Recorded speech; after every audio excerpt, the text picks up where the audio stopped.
자, G7으로 가보겠습니다.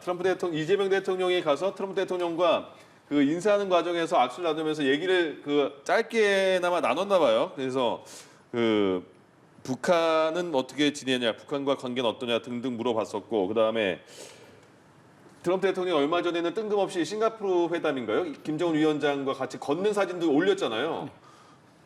그러면 트럼프 대통령이 이재명 대통령에게 북한 문제의 평화적 해결을 주도해달라 이렇게 이재명 대통령이 말했고, 트럼프 대통령이 노력하겠다 이렇게 화답했다는데, 최근에 SNS 사진도 포함하면 북미 회담 그러면 약간 추진하나? 이런 느낌을 가질 수가 있는 걸까요?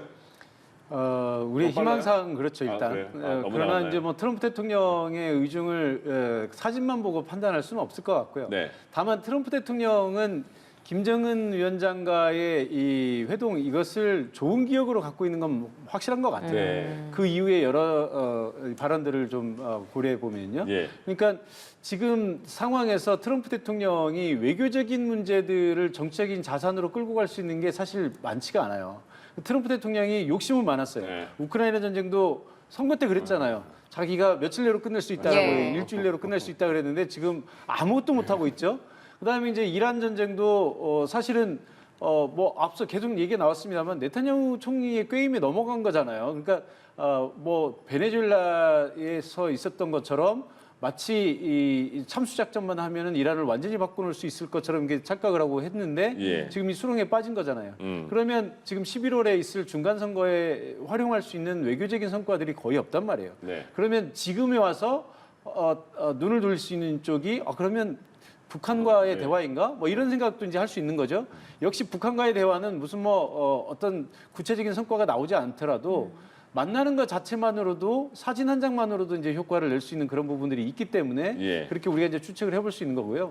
제가 볼 때는 여기에는 트럼프 대통령이 얘기를 하지 않았기 때문에 관전을 하는 사람으로서 추측을 해보면 하나는 빨리 이란이 이제 끝나고 그럼 북한으로 한번 눈을 돌려볼까 하는 그런 생각도 분명히 있을 거라고 생각을 하고요. 두 번째는 이란에 대한 메시지도 있을 거라고 생각을 합니다. 예. 봐라, 북한도 우리의 적국이었는데 전쟁을 했던 국가인데 내가 이렇게 했지 않느냐. 그러니까 이란에게도 계속 그런 메시지를 보냈을 가능성이 높아요. 트럼프 대통령은 굉장히 독특한 캐릭터인 것이 예. 오히려 적국 지도자들과 만나서 허심탄회하게 얘기하다가 갑자기 친한 척하는 경우들이 많거든요. 푸틴과도 그랬고요. 네. 뭐 여러 가지로 생각하면 시진핑 주석과의 전략 경쟁을 촉발한 것도 본인이었잖아요. 일기 때.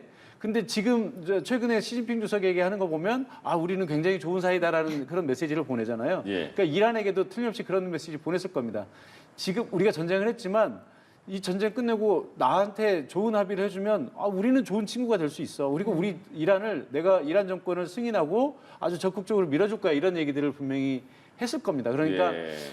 아마 이게 두 가지 포석이 다 있지 않을까. 그러니까 북한에 대한 메시지도 있고 이란에 대한 빨리 좋은 합의를 해라라고 하는 그런 메시지도 있지 않을까 이렇게 생각을 하고 있습니다. 알겠습니다. 예, 알겠습니다.